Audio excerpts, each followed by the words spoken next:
Billionaire Jeff Bezos and his fiancée Lauren Sanchez are gearing up to say "I do" in an extravagant three-day celebration in Venice. It's not without hiccups, though. Weeks of demonstrations and public anger over the private event have seen the couple move their wedding to a more isolated part of the city. Well, for more, we're joined by freelance journalist Josephine McKenna.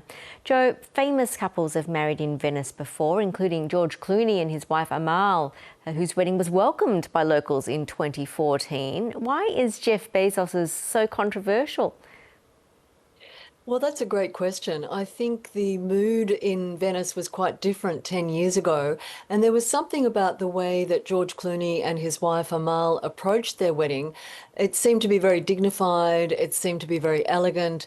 Here we're looking at something much more splashy, where we've got 3 days of events, major locations locked down, beefy security guards are out on the canals at the entrances to these major locations. And so the city feels in a way that it's really being focused on this wedding that is all about excessive spending at a time when people are very concerned about rising prices, and many of the locals here struggling with very high rents caused by Airbnb, for example. So a lot of people here, a lot of the low-paid workers, the students and the activists feel that they've been forgotten because of this very splashy wedding that's rumoured to be costing around $50 million. Wow. Tell us a bit more about the opposition that you've been seeing in the protests. What's been happening in the days leading up to the event? Well, it's been quite low-key so far. We did see a huge banner unfurled the other day in the centre of St. Mark's Square. We've seen other banners unfurled. There was one this morning in St. Mark's Square.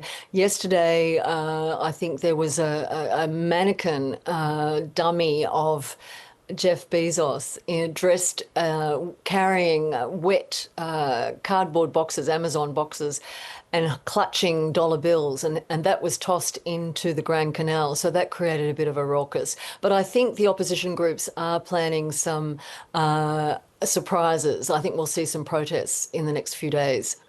But city officials, however, have no problem with this event. What's their argument? Well, they would argue, the mayor, Luigi Brugnaro, he argues that this is a great plus for the city. It's bringing huge investment. You have to understand that there are at least 7 super yachts docked in the Giudecca Canal in front of St. Mark's Square. There are 200 guests, at least 200 guests booked out, 5 different luxury hotels. And the water taxis, I think there are up to 90 water taxis booked for these guests as well. So it's generating huge income for the city and putting Venice once again on the map. And at the same time, the city is full of regular tourists running around trying to see a bit of the action as well. But is it just too much for this city? How much of an issue is over tourism in Venice? Well, I think that's also a big concern of these protesters, and many of these protesters took part in the campaign to stop the gigantic cruise ships coming into the Giudecca Canal and damaging the environment. They're afraid that the key issues that face Venice, the cultural issues, the environmental issues, climate change, all those issues are being forgotten. And a symbol of that, of course, is one of the world's richest men, Jeff Bezos, who has been accused of not paying his workers well, taking care of his employees. And I think they see that as a symbol of excessive wealth, excessive exploitation, and forgetting about the little people. So the wedding plans have now changed, I understand. Do you know where it will be and where will the guests stay now? Has there been any change to that? And who's been invited? Well, we've seen some of the VIP guests arrive already. Of course, the bridal couple arrived yesterday. They're staying at the Aman on the Grand Canal, which is where George Clooney had his wedding. But the main venues, we understand there will be 3 main venues, one on San Giorgio Island in front of St. Mark's Square. That's probably where the wedding's going to take place tomorrow. There will be a cocktail party and a dinner tonight at a little cloisters attached to a church in the centre of the city.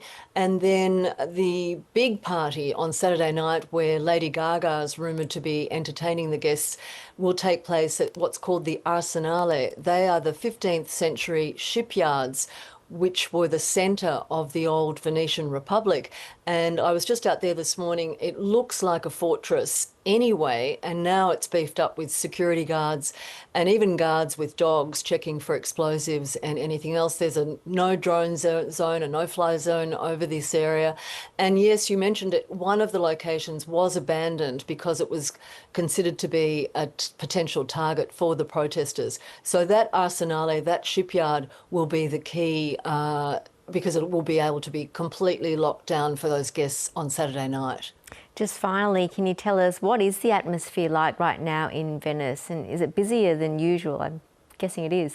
Well, it is high season. It's 30 degrees and humidity is very, very high, so it feels almost tropical out there in the daily heat.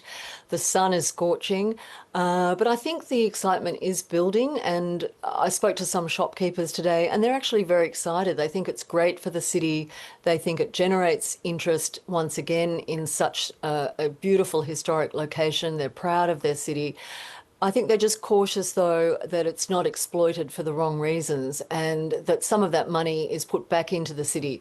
Incidentally, Jeff Bezos, the groom, has donated, I think, up to $3 million to several different organisations here, including UNESCO, which is charged with protecting this very valuable World Heritage site. Really interesting to get your thoughts. Jo McKenna in Venice, thank you so much. Thanks for having me.